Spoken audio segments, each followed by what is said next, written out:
it's Dave. Welcome back to my channel. So, where do I start today? It seems like I read a couple of days ago about the Guitar Center downgrading, and then I started seeing people's videos pop up about it. And so I kind of just wanted to talk briefly about it because I had my own thoughts and opinions about it. And I saw this coming years and years ago when Guitar Center changed their whole business model and everything else started to change. And of course then the internet came and really hurt the business, and I'll talk a little bit about that. So for starters, in case you didn't know, and this is the first time you're hearing about it, Guitar Center got downgraded to a CCC minus, which puts them into pretty rough territory. Probably going to see a restructuring. You're probably going to see a lot of stores closing. In fact, I guarantee you're going to see a ton of stores closing. You'll see, I wouldn't be surprised if they downed it to 50. As a business model, they really don't know what's going on, and they would totally need a restructuring, and they're going to have to get money and stop the bleeding. And business sales, they own Musician's Friend. They have GuitarCenter.com. So they're going to have to do something. Let me just talk about where I think the downfall of Guitar Center is. And a lot of businesses, for that matter. It's funny. You can look at businesses like McDonald's. And I know there's a movie recently about Ray Kroc and demonizing him, and he was a jerk business guy and whatnot. The guy was brilliant. I don't care what anyone says, and I don't give a shit about some stupid movie that makes him look like he screwed over the McDonald's brothers when they screwed him over. The bottom line is that Ray Kroc knew to grow this business, you have to have consistency. It has to be consistent. The product, the atmosphere, the experience, the interaction, it all needs to be the same. And when you grow something very big, it's very hard to do that. And if you were to buy into a McDonald's franchise, they would send you to Hamburger College, and you would have to learn the McDonald's way of doing things, and they would train you, and then you would train your staff. So that being said, everybody had the same experience. Now, I'm not a fan of McDonald's food. I think it's terrible. But people who like it, no matter what McDonald's they go to, it's the same.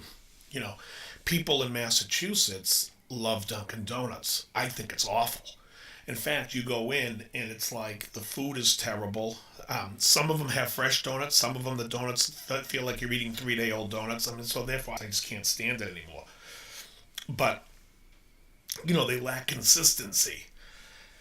And to me, that'll be their downfall, that and who the hell wants to eat donuts. But for the most part, and on that note, McDonald's over the time has changed. They offer more healthy foods. They understand what's going on, and they still offer the junk that you want to eat, and your kids who are 13 want to eat. Yes, drummer boy, I'm talking to you. You love your McDonald's. But the point I'm making is, so Guitar Center started off with a guy named Wayne Mitchell. And Wayne was really, really on top of the guitar business. He knew what was hot. He knew what was going to trend. He knew what wasn't hot. He knew a lot of great stuff. He was always looking for something new and exciting to introduce to people, because that's how you get people coming back into your store. I think it was 85 when he passed.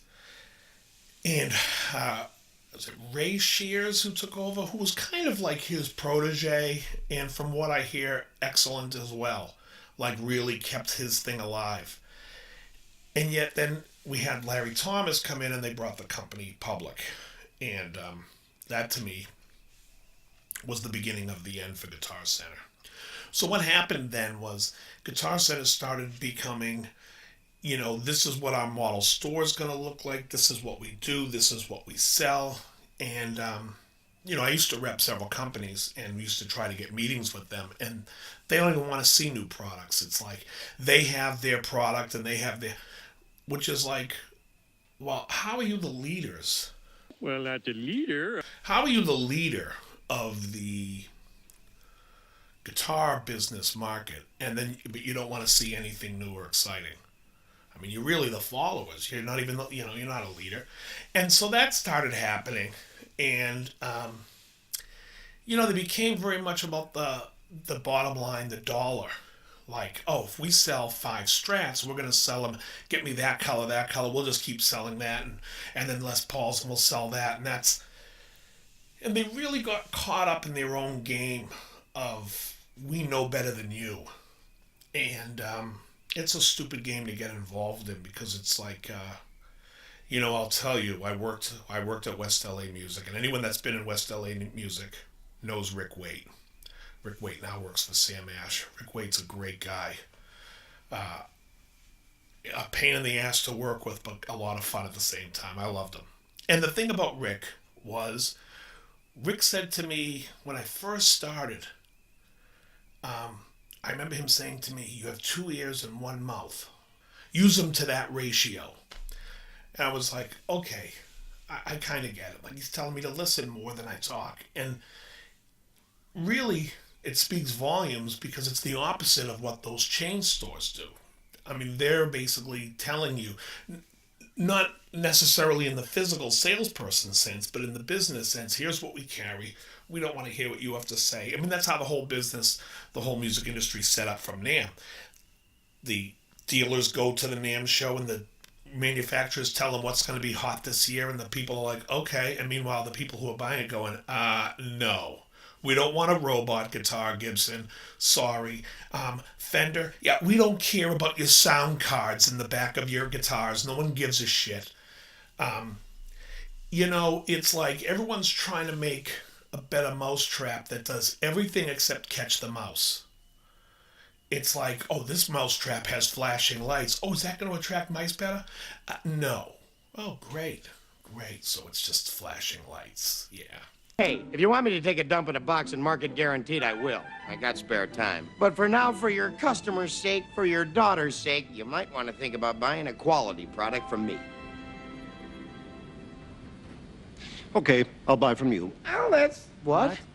If you watch, there's a great show on a Velocity channel called Overhaulin', and Chip Foose is awesome. If you haven't seen this show, I highly recommend it.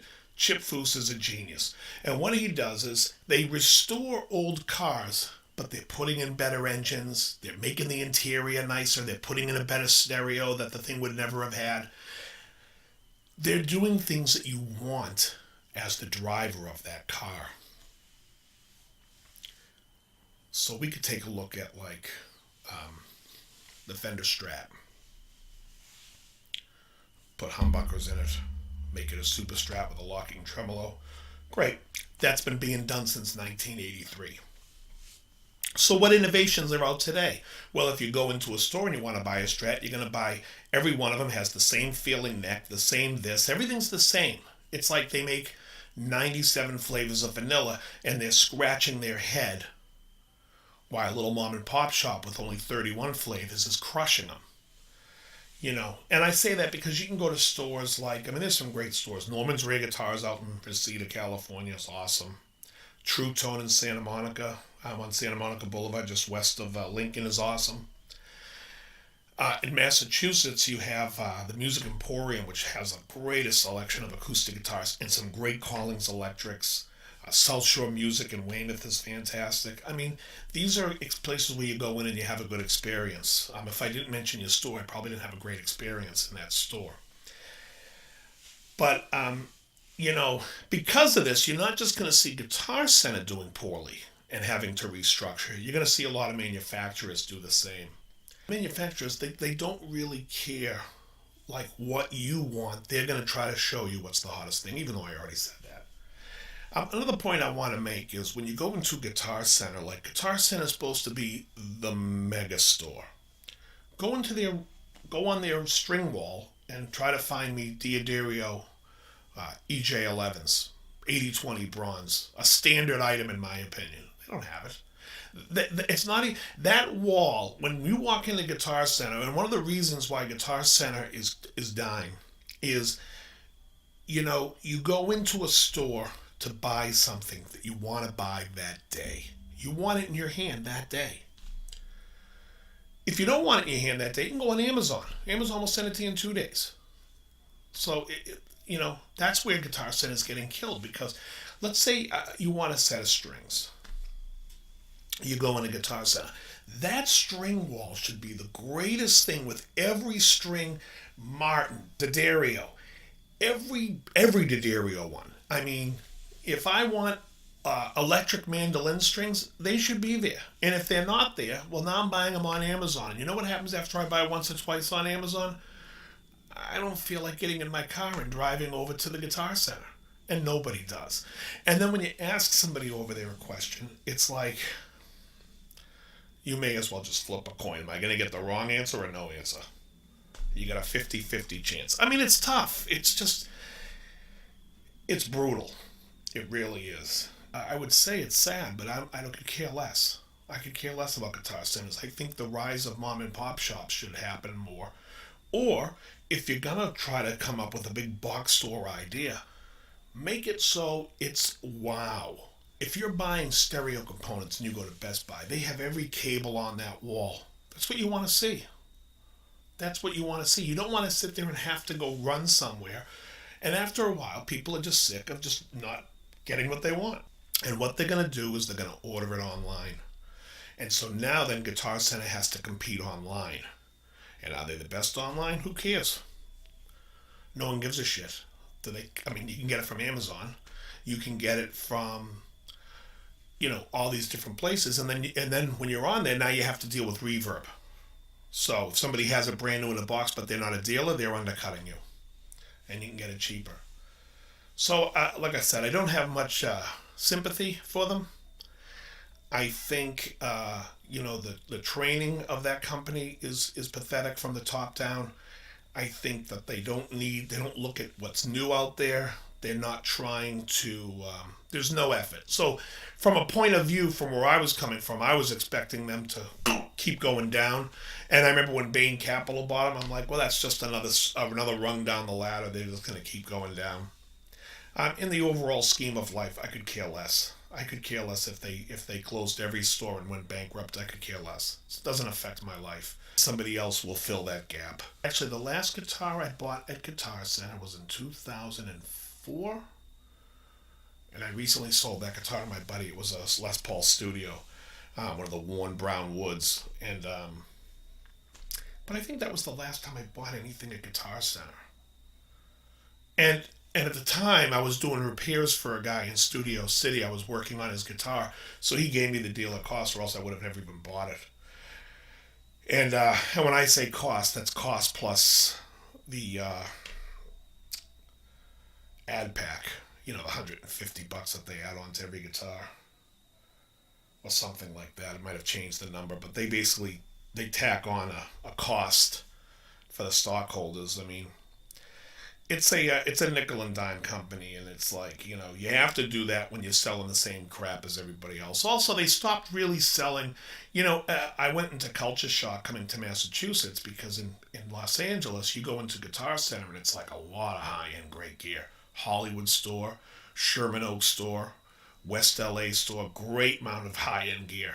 And you come out to Massachusetts and you go in and you're like, oh my God, this is like the bad section of the stores up in California. I mean, let's be real. The problem is there's so many choices of junk, for beginner guitars. And some are not junk. Some are actually good. But when I mean junk, I mean in that price range of $200 and less that come with an amp and a guitar. There's so many choices. Just carry one or two. Keep them to the side, and then fill your wall with gear that people want to come in and spend money on.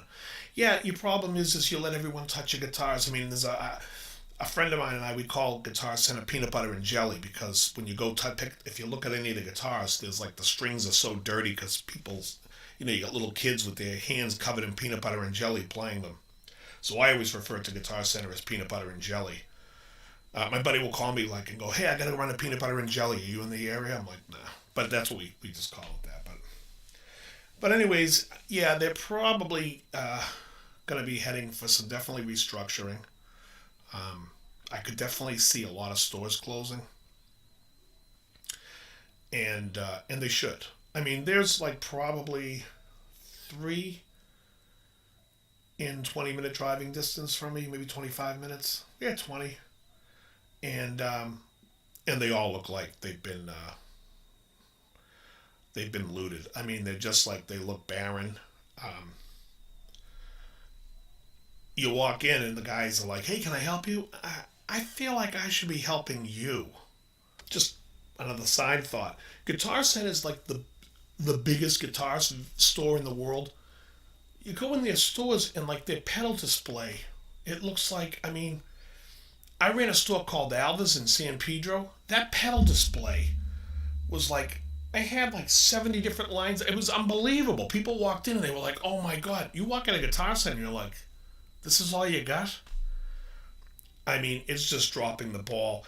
You know what? And a pedal costs what? Like cost-wise, it might cost them $100, anywhere from like 75 to 150 in cost, or maybe in the more expensive pedals, $200. But they're buying junk guitars all over the place. 50 different lines of junk guitars. I mean, it's like, come on. I don't think they get it. Like, watch the trends. People are buying pedals. They're not buying instruments. So sell pedals. And make it like it's wow. Like, when someone walks into your store, if they're not saying wow, I'd be embarrassed if I was the manager. I'd be like, how can I not wow these people? Let's get some pedals in here. They don't even have the proper stands. I mean, I can't say enough bad things about the company. I think they're horrible. And they deserve to go in the toilet. So my message to them is, go F yourself.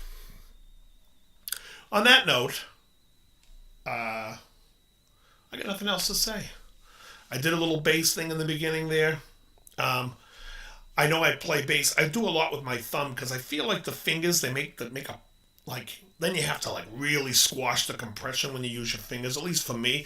So I like using my thumb because I can then mute instead of having to, if I need to mute the strings, or I can control the sound more. I know my playing style is a little unconventional, but it works for me. Anyways, that's it for me today. Very good. How's that for a topper? You're right on target. You're right on the money. Everything you said. You hit the nail right on the head with your comments, what you're saying today. You're 150% correct.